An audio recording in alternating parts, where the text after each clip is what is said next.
আমার নাম কি পেয়ে মেহেদি হাসান। মেহেদি আছে ভাই ডিমের দাম কেন আছে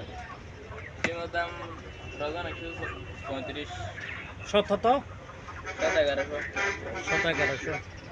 আর সাদা মুরগি কত করে পেয়ে 175, সাদা মুরগি 175, আর কি অনুফিসুতে মুরগি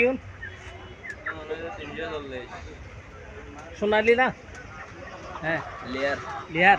লেয়ার হতো 340, 340 ও 340টা ধর লেয়ার সোনালি নাই হ্যাঁ ভাই সোনালি নাই শুনাই নাই কোনো আছে দেখো কমই মানে অন্য ওই যে এবে না নিয়ে কত করে পেয়ে হ্যাঁ কত করে 100 টাকা 400 টাকা কেজি 400 টাকা করে আচ্ছা আর ভাইয়ের হাসা আইলে লেট হম আছে সাতুরি চৌমনে বাজারত মুরগি এক এক সময় এক এক দাম আপনারা আইরে নিতে পারবেন